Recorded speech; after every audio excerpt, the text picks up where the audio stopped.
الحمد لله الحمد لله رب العالمين والعاقبة للمتقين والصلاة والسلام على سيد الأنبياء والمرسلين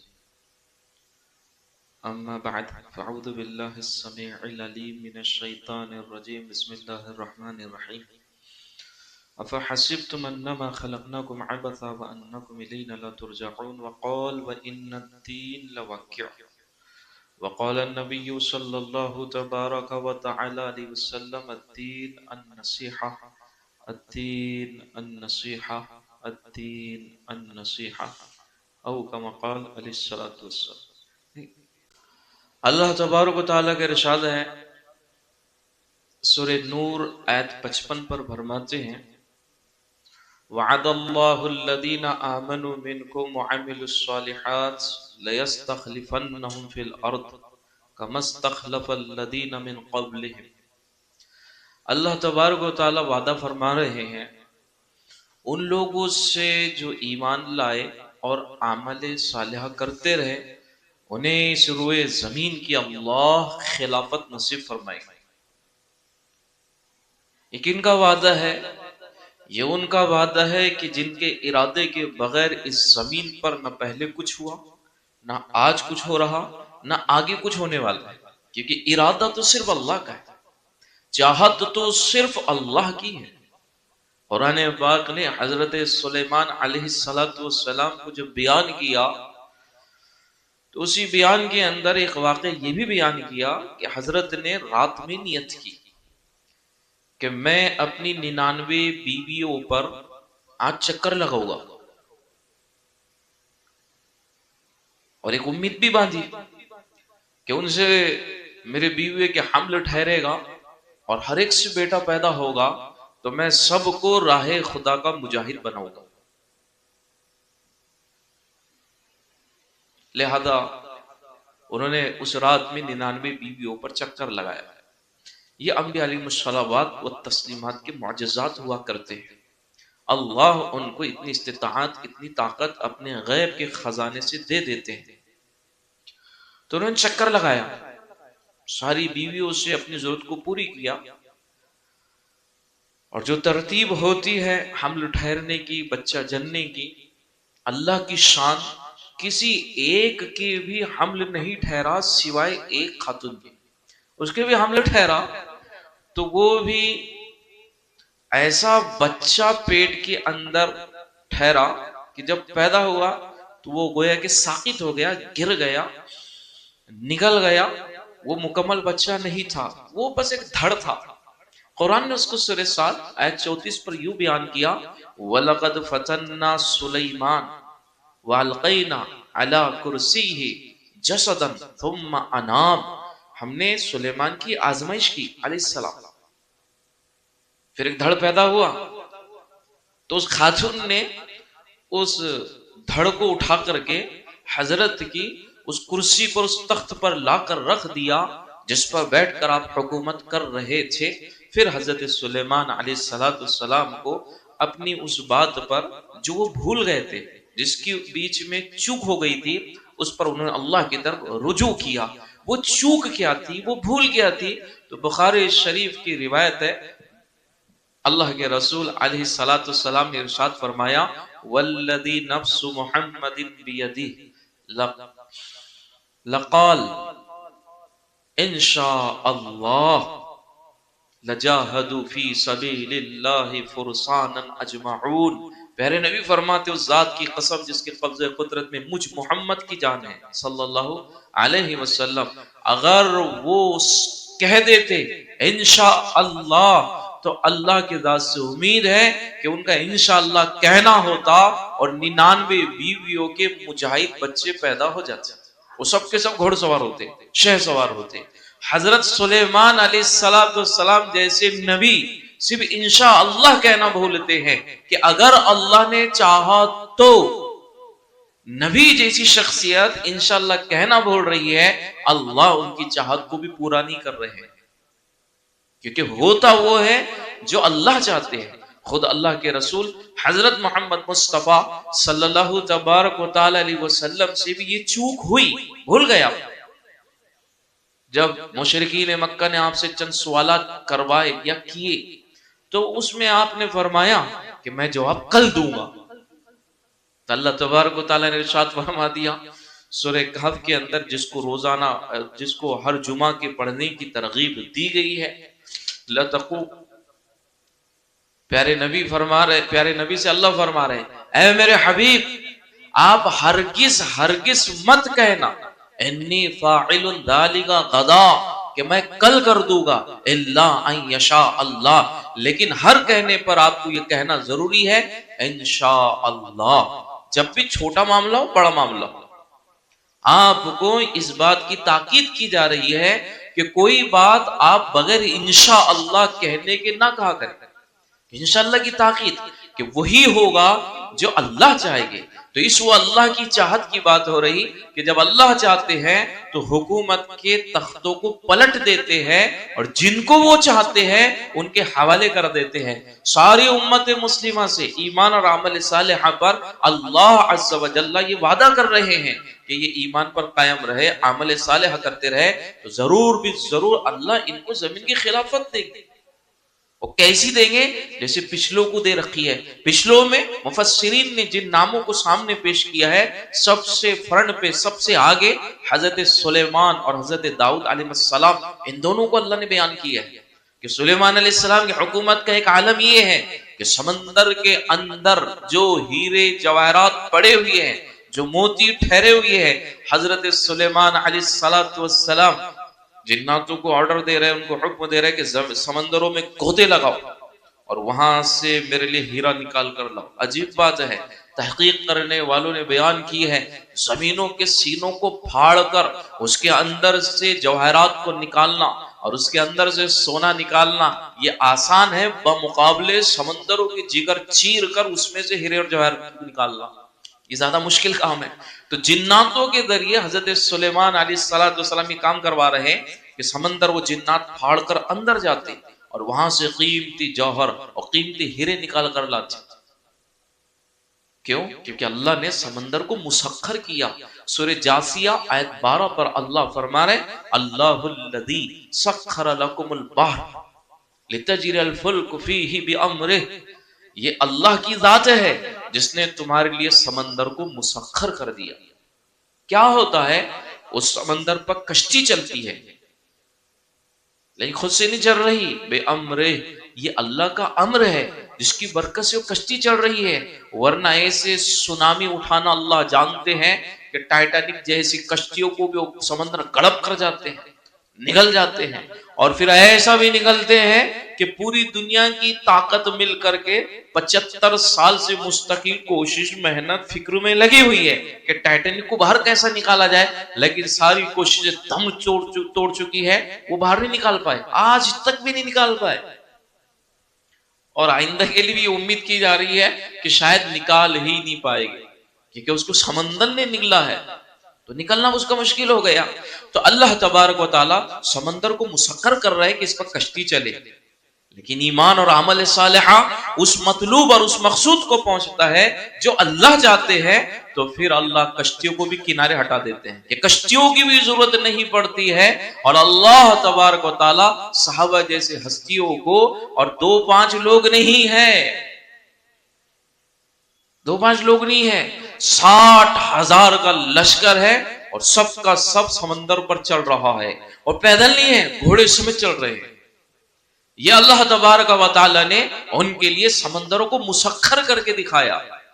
اچھا، وہ جو سمندر پر چل رہے ہیں، حیات الصحابہ جلد 3 صفحہ 850 پر روایت منقول ہے کہ سعد بن ابی وقاص رضی اللہ تعالی عنہ جو کہ اس لشکر کے امیر تھے، سمندر پر چلتے چلتے سلمان فارسی کہنے لگے رضی اللہ تعالی عنہ، اے سعد میں تو سوچ رہا ہوں ان الاسلام جدید، ابھی اسلام نیا ہے، تو اس کا یہ عالم ہے کہ سمندروں پر چل رہے ہیں، اور جب اسلام پرانا ہو جائے گا، کہتے ہیں جو اولڈ از گولڈ، اس بات کی اور وضاحت کرنے کے لیے میں ایک دیہاتی مثال دیتا، ساتھ ہی ایک علمی مثال دیتا، ایک عمومی مثال، ایک خصوصی مثال، جس سے بات واضح ہوگی کہ پرانے کا ویلیو ہوتا ہے۔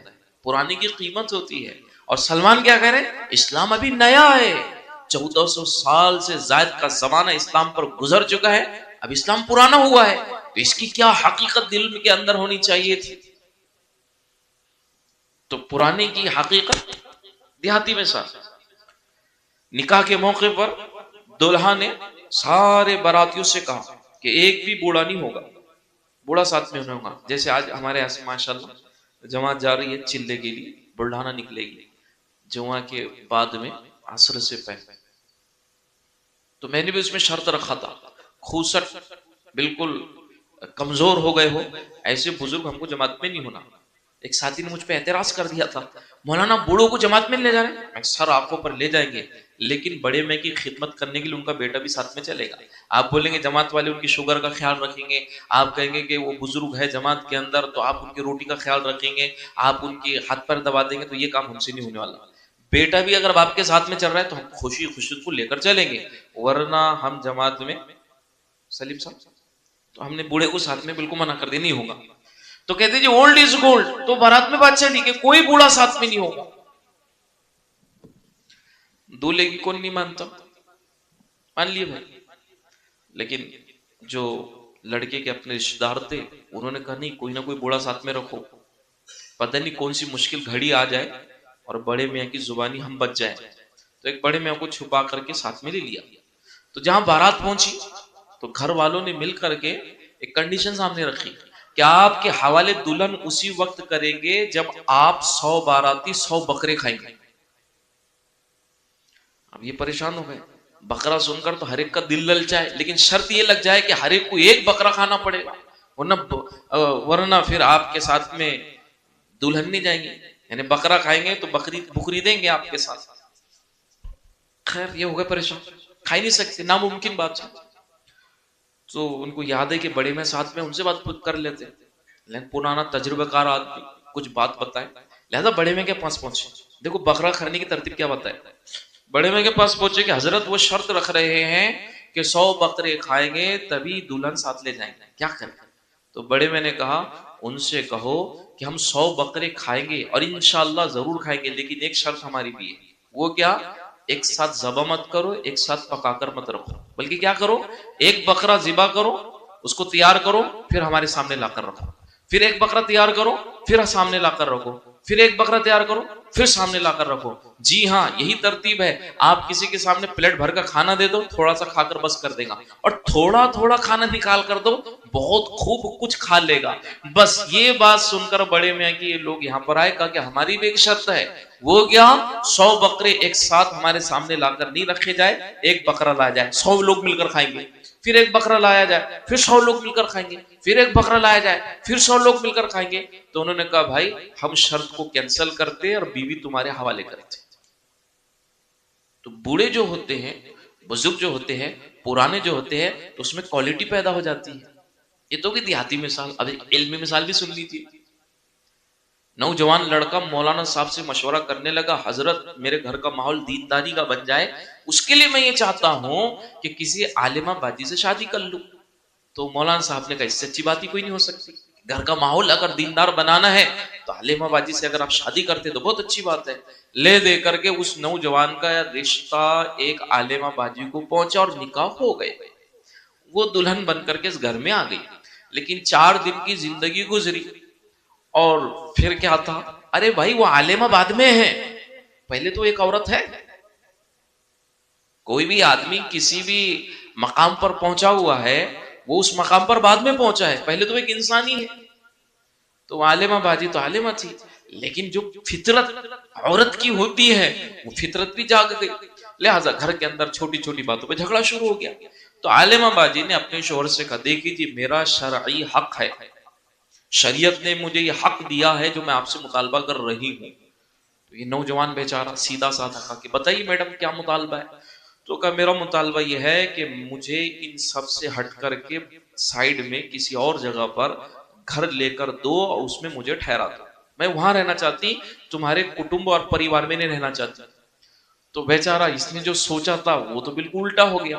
کہ میری چاہت تو یہ تھی کہ میری بیوی میرے ساتھ ٹھہرتی، عالمہ بازی ہے، دین بتاتی، دین سکھاتی، یہ یہاں سے نکلنے کی بات کر رہی ہے اور اوپر سے شریعت کا ٹھپا لگا رہی ہے کہ شریعت نے مجھے حق یہ دیا ہوا ہے. اب یہ ہو گیا پریشان. اب مسئلے کا حل کیا ہے؟ تو میرے جیسا نیا عالم اگر مسئلے کا جواب دے گا تو یہ دے گا کہ آپ کی بیوی صحیح کہہ رہی ہے، شریعت نے اس کو حق دیا ہے کہ آپ اس کو الگ لے کر رہو، اس کو الگ ٹھہراؤ، یہ اس کا شریعت نے اس کو حق دیا ہے. تو نئے عالم کی بھی ایک بات ہوتی ہے، لیکن پرانا عالم سبحان اللہ اس کی ایک بات ہوتی ہے. تو یہ میٹر پرانے عالم صاحب کے پاس پہنچا تو پرانے عالم صاحب نے کہا یہ ٹینشن کی نہیں تو خوشی کی بات ہے. حضرت میں تو بہت پریشان ہو گیا. اس نے شریعت کا نام جو بیچ میں لایا تو حضرت نے عالم صاحب نے ایک بات کان میں کہہ دی.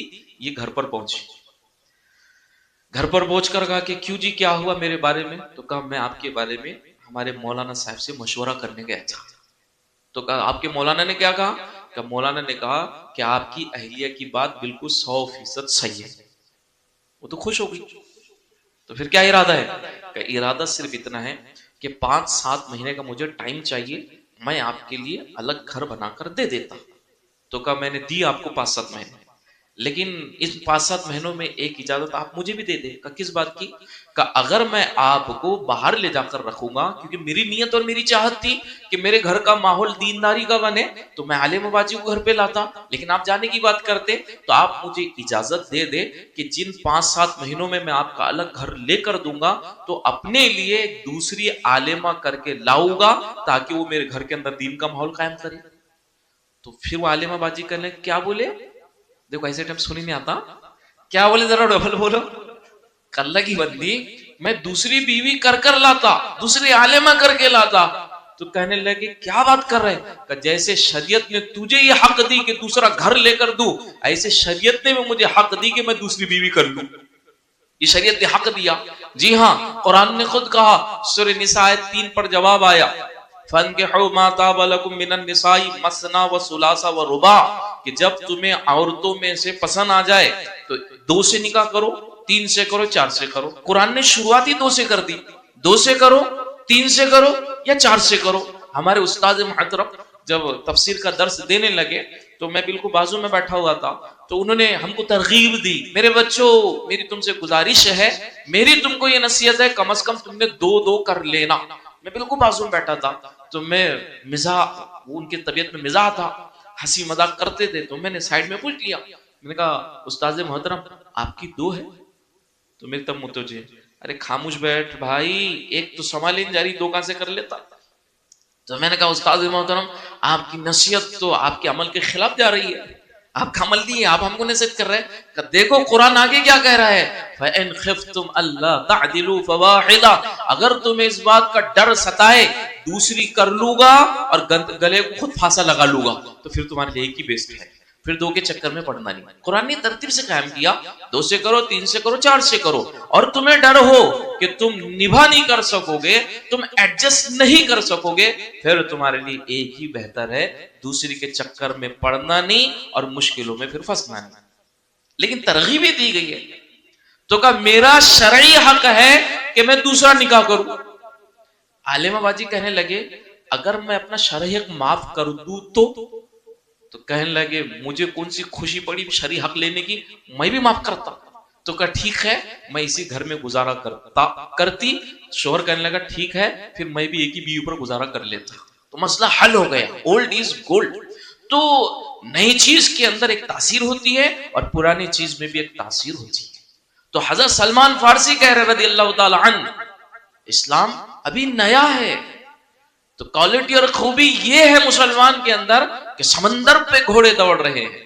اب اسلام پرانا ہو چکا ہے، ہزاروں دلائل سامنے آ چکے ہیں. اسلام کے مخالفین جب بھی جس زمانے کے اندر کھڑے ہوئے ہیں اسلام کو مجروح کرنے کے لیے، اسلام کو زخمی کرنے کے لیے، اسلام کا تصور غلط پیش کرنے کے لیے، نہ جانے کیا کچھ پروپیگنڈے اس کے خلاف اٹھائے گئے اور کیا کچھ اس کے خلاف سازشیں کی گئی. لیکن یہ اللہ کا اتارا ہوا دین ہے، یہ اللہ کا نازل کردہ اسلام ہے. اجی قیامت کا دن ہوگا اور اللہ تبارک و تعالی نماز کو ایک شکل دیں گے، روزے کو ایک شکل دیں گے، حج کو ایک شکل دیں گے.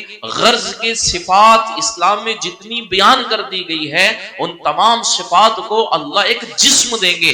ویسے ہی جسم اللہ ایک مکمل اسلام کو دیں گے. قیامت کا دن آ گیا، اللہ پوچھ رہے من انت، تو کون ہے؟ تو اسلام کہے گا انت السلام وانا الاسلام، اے اللہ میں آپ تو سلام ہے اور میں اسلام ہوں. تو اس پر اللہ تبارک و تعالی ارشاد فرمائیں گے ہاں آج تیرے بیس پر، تیری بنیاد پر کتنوں ہی کو جنت میں داخل کروں گا اور کتنوں ہی کو دوزخ میں داخل کروں گا. اس کی بنیاد پر سارے کام چلیں گے، اس کے بنیاد پر سارے نظام چلے گے. تو اس کے خلاف کیا کچھ پروپیگنڈے کیے گئے، لیکن سب کو منہ کی کھانی پڑی. سب کے پاس 0/سناٹا ہی جواب آیا.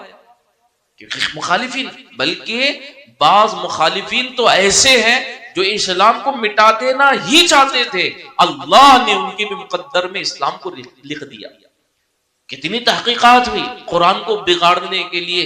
نبی علیہ الصلوۃ والسلام کی ان صفات کا جو تذکرہ بار بار مجلسوں میں ہوتا رہتا ہے، ان صفات کو کنڈم کرنے کے لیے کیا کچھ انہوں نے کیا. لیکن اسلام اصل حقیقت اس کی جو اللہ نے ظاہر کی ہے وہ ظاہر ہو کر رہی ہے. بلکہ کتنے مخالفین اللہ نے اسلام دے دیا. ارے مائیکل جیکسن جیسا آدمی جس کو اسلام کا تصور تک نہیں ہے کہ اسلام کیا ہے، دنیا کا سب سے عجیب و غریب ڈانسر گزرا ہے مائیکل جیکسن. اس کی تاریخ کے اندر لکھا ہے کہ کسی پنڈت سے اس کی بحث ہو گئی تھی. وہ رنگ کا بہت کالا کلوٹا تھا، تو اس کی بحث ہوئی تھی اس سے. تو بحث کے اندر چند باتیں ہوئی تھی جس میں پنڈت نے اس کو اگلی خبر دیا تھا. ہوتے نا جو بھوشیہ وانی کرتے ہیں، ہاتھ دکھا کر کے کنڈلی کیا ہوتی ہے اللہ کو مان، وہ دکھاتے ہیں. حضرت تھانوی رحمت اللہ علیہ تشریف فرما تھے. حضرت کے پاس ایک مرید آیا کہ حضرت عجیب بات ہو گئی. پوچھا کیا ہوا؟ کہ حضرت علاقے کے اندر ایک پنڈت آیا ہوا ہے جو ہتھیلی دیکھ کر آگے کی قسمت بتاتا ہے. حضرت تھانوی نے کہا ہم سے ملاقات کرواؤ. لہذا پنڈت کو لایا گیا. حضرت تھانوی بیٹھے تھے، وہ آ کر بیٹھ گیا. حضرت تھانوی کہنے لگے بھئی کیا کرتے ہو؟ کہ جی میں لوگوں کی کنڈلی بتاتا، قسمت بتاتا. اچھا. حضرت تھانوی نے اپنی لاٹھی اٹھائی جس سے چلا کرتے تھے، وہ لاٹھی اٹھا کے اس کے ایسے سر پر رکھی. بس کہا مجھے اتنا بتائیے یہ لاٹھی آپ کے سر پر پڑنے والی ہے یا نہیں پڑنے والی ہے، لگنے والی ہے نہیں لگنے والی ہے؟ تو پنڈت نے سوچا میں کہوں گا نہیں لگے گی تو بڑے میں پڑھ کر کے مار دیں گے، اور میں کہوں گا لگے گی تو بڑے میں اٹھا کے بازو میں رکھ دیں گے. تو ہاتھ جوڑ کر کہنے لگا حضرت جی میری غلطی ہو گئی، میں تو بھولے بھالے سیدھے سادے لوگوں کو اپنے جال میں پھانس لیتا ہوں. بس مجھے ستاروں کا تھوڑا سا علم پتا ہے، شیاطین خبر لا کر دیتے ہیں، میں اسی کے مطابق بات بتا دیتا ہوں. تو ایسے ایسے لوگ دنیا کے اندر پیدا ہوئے. لیکن اللہ تبارک و تعالیٰ نے حقائق کو آشکارا کیا، لوگوں کے سامنے باتوں کو آشکارا کیا. تو مائیکل جیکسن سے پنڈت نے کہا تھا کہ تو ایسی سی عمر میں جا کے مرے گا. تو اس نے کہا میں تیرے دعوے کو غلط ثابت کروں گا. اور رنگا کالا تھا تو کہا تھا کہ تیرا رنگ دنیا کی کوئی طاقت بدل نہیں سکتی. تو اس نے اپنے آپ پر اتنا زیادہ محنت کا ایک نظام چلایا کہ واقعی وہ کالے سے گورا ہوا، اتنا بھی گورا ہوا، اور ایسی اس کی کنڈیشن ہوئی کہ وہ اپنے آپ کو چھپا کر رکھا کرتا تھا. تھے اس کے مسائل خیر. لیکن آخری زمانہ جب اس کے ہدایت کا نظام چلا، ایک عالم دین میں نام لینا مناسب نہیں سمجھ رہا ہوں، ان کی زبانی میں نے خود سنا. کہنے لگے کہ ہم اس ملک کے اندر تبلیغ کے دورے پر تھے، تبلیغ کے اندر چڑھ رہے تھے، تو ہم کو خبر لگی کہ مائیکل جیکسن آ کر اس ہوٹل میں ٹھہرا ہوا ہے. تو میں ساتھی کو لے کر اس کی ملاقات کو پہنچا تو مائیکل جیکسن ہم کو نہیں مل پایا. تو ہم نے اس کے نام ایک خط لکھا، لیٹر. وہ لیٹر بھی محفوظ ہے. وہ لیٹر لکھا، لیٹر پر بس میں نے ایک جملہ لکھا، مائیکل جیکسن کیا آپ نے یہ کبھی سوچا ہے کہ جب آپ مر جائیں گے اور تابوت میں رکھ کر زمین کے نیچے جائیں گے تو وہاں پر آپ کے ساتھ کیا ہوگا؟ اس سوال کا جواب سوائے قرآن حدیث کے اور دوسری جگہ کہیں بھی ملنے والا نہیں ہے کہ آگے کیا ہوگا. بس پردے ڈالنے کے لیے کہہ دیا گیا پنرجنم ہوگا. نیکی کرے ہوگے پھر سے انسان بنو گے، اور بدی کرے ہوگے تو پھر جانور بنو گے. بس اتنا کہہ کر پردے ڈال دیا گیا. لیکن اسلام تو وہ ہے سارے پردوں کو اٹھا دیتا ہے. تو کبھی آپ نے سوچا ہے کہ قبر میں آپ کے ساتھ کیا ہوگا؟ بس وہ لیٹر اس کے پاس پہنچا ہوگا، کیا کچھ اس نے سوچا ہوگا. بالآخر یہ بات مسلم ہے کہ مائیکل جیکسن نے اسلام قبول کیا. یہ بات الگ ہے کہ اسی ہفتے کے اندر اس کا انتقال ہو گیا. یہ اللہ کی طرف سے بنایا ہوا ایک نظام ہے. تو جو اسلام کے دشمن ہیں اللہ نے ان کے بھی سینوں کو پھاڑ کر اس میں بھی اسلام بھر دیا. تو اتنا اسلام واضح ہو چکا ہے. اب دیکھو وہ نیا اسلام سلمان فارسی کو کہاں لے کر گیا. مدائن فتح ہوا، فارس فتح ہوا، اسی مدائن کے، اسی عراق کے حضرت سلمان فارسی کو عمر فاروق کی جانب سے گورنر بنا دیا گیا. سلمان فارسی گورنر بن گئے. لیکن ایک مصیبت آ گئی. مصیبت یہ آ گئی کہ سلمان فارسی کے پاس ایک جماعت آئی رضی اللہ تعالی عنہ، آ کر کہنے لگی سلمان حکومت آپ کی ہے اور مسلمان پریشان ہیں. پوچھا کیا ہوا؟ کہا مدائن کے اندر بہت چوریاں ہو رہی ہے، کس پر شک کرے، کس کو پکڑے؟ اور چوری رکنے کا نام نہیں لے رہی کیونکہ مدائن میں مال بہت تھا، دولت بہت تھی، چوریاں بہت تھی. تو حضرت سلمان فارسی رضی اللہ تعالیٰ عنہ نے کہا لاؤ ایک کاغذ لاؤ اور لکھو بسم اللہ الرحمن الرحیم. خط لکھا جا رہا ہے بسم اللہ الرحمن الرحیم. شاید چوروں کے نام لکھا جا رہا ہوگا. بسم اللہ الرحمن الرحیم من سلمان ابن الاسلام الى سباع البر والغابہ. یہ خط ہے اسلام کے بیٹے سلمان کی جانب سے زمین اور جنگلات کے درندوں کے نام. اما بعد فإن اہل هذه المدینہ عباد اللہ. اے جنگل کے درندوں، یہ زمین اللہ کے بندوں کی زمین ہے. اس زمین پر کسی کو اختیار نہیں ہے کہ کسی پر ظلم کرے، فساد برپا کرے یا چوری کرے. لہذا اے درندو، سلمان تم سے کہتا ہے تم مدائن کے اندر رات کے اندھیرے میں داخل ہو جانا اور جس کو بھی مشکوک پانا اس کو چیر پھاڑ دینا. یہ خط آپ نے لکھوایا، اعلان کیا کہ اس کو مدائن کے ایک دروازے کے اوپر، ایک مین گیٹ کے اوپر، شہر کے اصل فصیل کے اوپر اس کو جا کر چپکا دیا جائے. وہ خط لایا گیا، فصیل پر اس کو چمٹا دیا گیا. وہ رات گزری، اگلی رات گزری، 3 راتیں گزری. لوگ دوڑ کر آئے کہ حضرت جب رات ہوتی ہے جنگلات سے درندے شہر میں داخل ہو جاتے ہیں. اللہ گواہ ہے آج 30واں دن ہے لیکن شہر میں ایک بھی چوری نہیں ہوئی ہے. جانوروں کے نام، درندوں کے نام خط جا رہا ہے.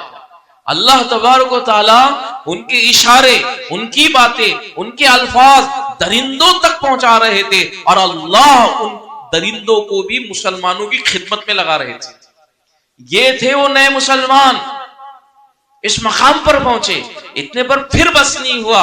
اگر یہ دھوکہ کھاتے تو دنیا پر دھوکہ کھاتے، مال و دولت پر دھوکہ کھاتے، لیکن قربان جائے سلمان فارسی کی حیات پر، ان کی ممات پر جب وقت وفات آنے لگا تو اپنی بیوی سے کہا خوشبو لے کر آ. وہ خوشبو لے کر آئی کہ اس میں پانی ملا، اس میں پانی ملایا گیا کہ میرے بستر پر اس کو چھڑک دے. تو بستر پر چھڑک رہی ہے، بستر سے خوشبو اٹھ رہی ہے. تو بیوی نے کہا سلمان یہ کیا بات ہے، آپ بستر پر اتنی خوشبو کیوں چھڑک رہے ہیں؟ سلمان نے کہا ذرا تھوڑا صبر کر لے. پھر آپ بستر پہ آ کر بیٹھے.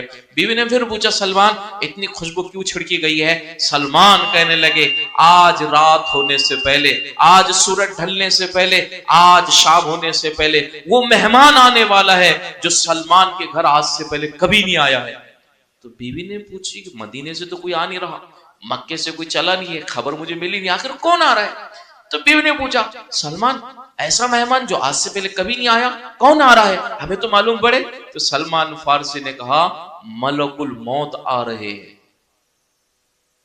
شام ہونے سے پہلے انتقال ہو گیا. کیا اللہ پاک نے ان کے سامنے اس بات کو کھول کر رکھا. کیا یارانہ اور کیا دوستانہ ان کا ملک الموت کے ساتھ ہوگا کہ آنے سے پہلے خبر مل رہی ہے کہ ملک الموت آ جانے والی ہے. حضرت سلمان فارسی رضی اللہ تعالیٰ عنہ کے گھر کے اندر تھوڑے جو رکھے ہوئے تھے ایک سائڈ پہ اور کچھ چاندی کے سکے رکھے ہوئے تھے. آپ اس کو دیکھ کر رو پڑے. تو سلمان کیوں رو رہے ہو؟ کہ دنیا میرے گھر میں پڑی ہے اور میں اللہ سے ملاقات کرنے جا رہا ہوں. تو کہا سلمان اللہ آپ پر رحم فرمائے، یہ تو معمولی ہے، بہت معمولی ہے. تو سلمان کہنے لگے یہ معمولی ہے لیکن حضور سے کیا ہوا وعدہ معمولی نہیں ہے. کہ کیا وعدہ تھا؟ کہ حضور کے ہاتھ پر میں نے ہاتھ رکھ کر کے اس بات پر بیعت کیا تھا کہ حضور فرما رہے تھے وعدہ کرو جس حال پر میں تمہیں چھوڑ کر جا رہا ہوں اسی حالت میں آ کر قیامت میں مجھ سے ملاقات کرو گے. لیکن دیکھو میں گورنر تھا اور پیچھے چاندی کے چند سکے میرے پیچھے پڑے ہوئے ہیں. سلمان فارسی کی کل کائنات کو، ان کے گھر کے سامان کو، ان کے پورے باغ و بہار کو اگر جمع کیا جاتا، سلمان فارسی کو اونٹ پر بٹھایا جاتا اور پوری کائنات کو اس اونٹ پہ رکھ دیا جاتا، تب بھی ایک ہی اونٹ پر ان کا پورا بوجھ سما جاتا. اتنی مختصر زندگی تھی، حالانکہ وہ ملک کے گورنر تھے، اتنا بڑا مقام تھا. لیکن مال و دولت کا حال کیا ہے کہ ساری کائنات کو اگر سمیٹا جائے ایک اونٹ پر بس ہو جائے. یہ نبی کی صحبت اٹھانے والے لوگ حلال دنیا جمع کرنے سے ڈر رہے تھے، حلال دنیا جمع کرنے سے ڈر رہے تھے. اور اس کو گڑی کو کیوں نہیں ڈر لگ رہا مجھے سمجھ نہیں آ رہا. بیٹھے ہوئے بزرگ یہاں پر جو مجھ سے کہہ رہے تھے مولانا صاحب، میرے ماموں بھی بولے کھڑے ہوئے، ارے بھاوی نگر میں جیسے وہ میں دوسرے شہر کی بات کروں تو وہاں پر کھڑے ہوئے 3 لوگ، محلے کے 3 لوگ کھڑے ہوئے. گڑی نے اس سے پیسے لیا، اس سے پیسے لیا، اس سے پیسے لیا. ہاں تم کو دیتے ہو، تم کو دیتے ہو، تم کو دیتے ہو. اس کو بعد میں پوچھے تو نے آخر دیا کس کو تو بتا. گھر والوں سے بھی اسے چھپایا، کسی کو نہیں بتایا. 3 لوگوں سے پیسے لے کر بتاؤ جی مجھے 1000 بھی لیا ہوا تو 3000 کب تک پوریں گے اس کو 3000 ہی. ارے حرام کے تو کروڑ نہیں پورتے. میرے اپنے گاؤں کے اندر ایک غیر مسلم، عجیب بات ہے، کچھ عذاب اور کچھ گناہ ایسے ہیں جب ان پر عذاب آتا ہے مسلمان کافر برابر ہو جاتے ہیں. ایسا نہیں کہ کافر کچھ بھی کرے تو اللہ چھوٹ ہی دے رہے ہیں، نہیں، کافر کچھ گناہ ایسے اگر کافر بھی کرتا ہے اللہ چھوٹ نہیں دیتے. اس میں بڑا گناہ ہے سود کا لین دین کرنا. میرے اپنے گاؤں کی بات ہے، اس کا سود کا کاروبار خوب جمایا، خوب جمایا، خوب جمایا. بیٹی کی شادی کا ٹائم آیا، بیمار پڑی، ہاسپٹل میں لے کر گئے، ڈاکٹر نے کہا لاسٹ اسٹیج، دونوں کڈنیاں خراب، دونوں کڈنیاں خراب. بے ایمان غیر مسلم، اس کے ہاں کا یہ حال ہے. اور ایک نہیں، ایسے 10 قصے. ورلی چلانے والا، ورلی مٹکا کہتے ہیں، ورلی چلانے والا، ایک بیٹا 2 بیٹیاں. بیٹی کی عمر شادی کی پہنچی، جی ہاں وہ نقشے میرے ذہن میں آ رہے میرے گاؤں. بیٹی کی عمر شادی کو پہنچی، ڈاکٹر نے کہا بیمار پڑا، ہاسپٹل میں بھرتی ہوا. ڈاکٹر نے کہا لاسٹ اسٹیج، شادی کرے گا مر جائے گا. نوجوان لڑکا، ہیلتھی لڑکا، کھانے کو خوب مل رہا ہے، لیکن ڈاکٹر نے کیا کہا شادی کرے گا مر جائے گا. اتنا خطرناک مرض لگ گیا جس کو ایڈز کے نام سے میرا آپ پہچانتے ہیں. ایڈز کوئی علاج نہیں ہے دنیا میں، جیسے کینسر کا علاج نہیں ایسے ایڈز کا علاج نہیں. علاج ہے لیکن امت ابھی تک وہاں پہنچ نہیں پائے گی علاج کیا ہے. صحابہ کرام حلال جمع کرنے کو ڈر رہے، یہ حرام کی حرام آنے دو، آنے دو، آنے دو، آنے دو، آنے دو. 500 سال عمر ہے، 500 سال حکومت ہے. سکندر یونانی کی مرتے مرتے کہہ کر گیا وہ بوڑھا آدمی کہ لوگوں میں نے خشکی طریقے سارے صبر کر لیے. اور حکومت کا وہ سورج چمکا تھا سکندر یونانی کا، پوری دنیا کا فاتح عالم کہلاتا ہے وہ آدمی. تو پوری دنیا کا میں نے صبر لگایا اور جس دن میں حکومت کرنے تخت پر بیٹھ رہا ہوں اسی دن موت میرے دروازے پر دستک دے رہی ہے. پوری دنیا کو سمیٹتے سمیٹتے جب اوریجنل حکومت کے تخت پر بیٹھنے لگا لیکن بوڑھا ہو گیا مرنے کے قریب، کہنے لگے سکندر یونانی میں اپنی پوری کل کائنات کمائی ہوئی دینے کو تیار ہوں، ہے کوئی دنیا کے اندر میری زندگی کے چند ایام بڑھا دے؟ کوئی نہیں بڑھا سکا، کوئی نہیں بڑھا سکا.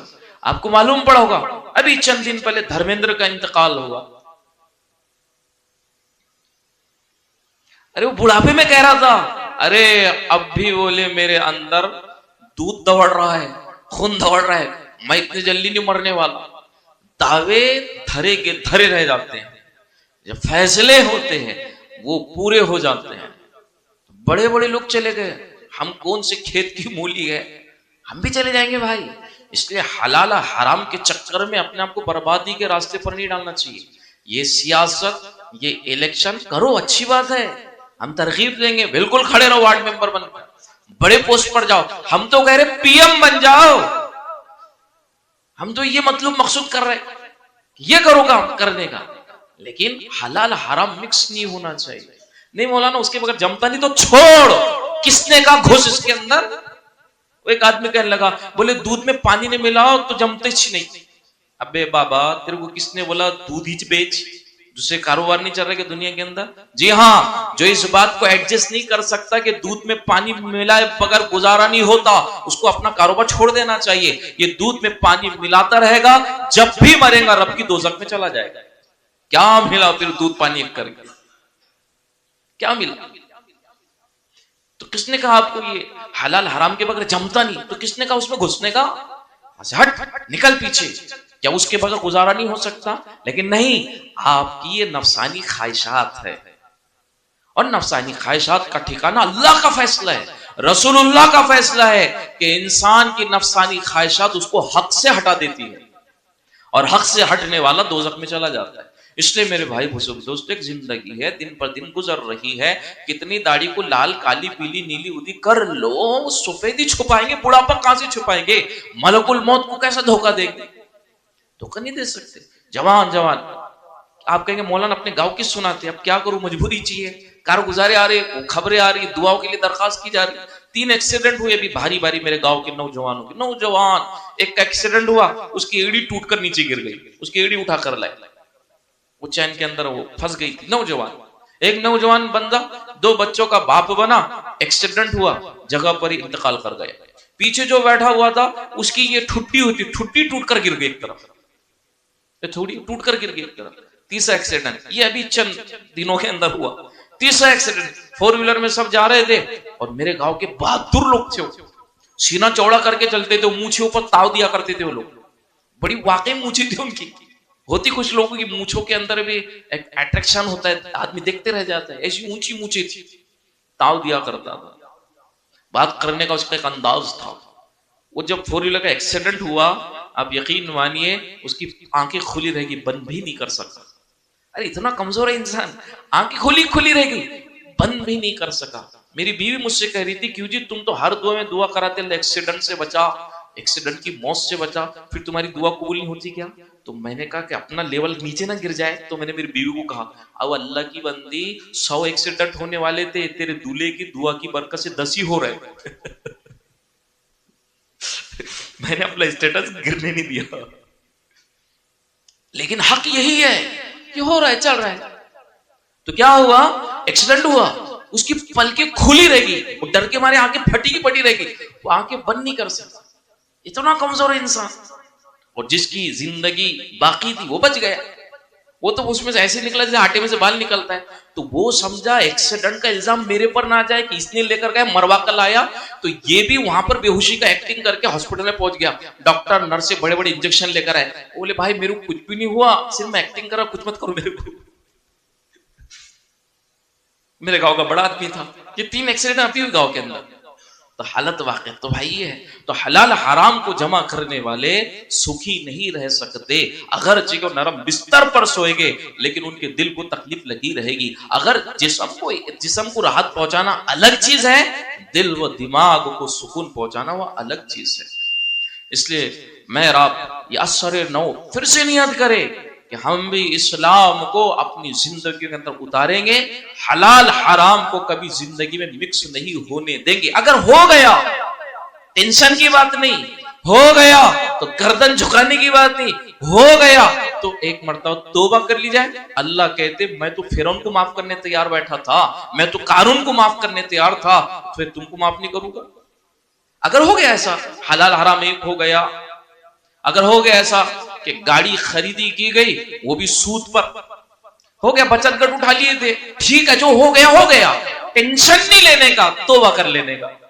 ورنہ بعض مواقع زندگی میں ایسے آتے ہیں آدمی پاپی ہوتا ہے، توبہ کی توفیق نہیں ملتی، اس سے بدتر آدمی کوئی نہیں ہو سکتا۔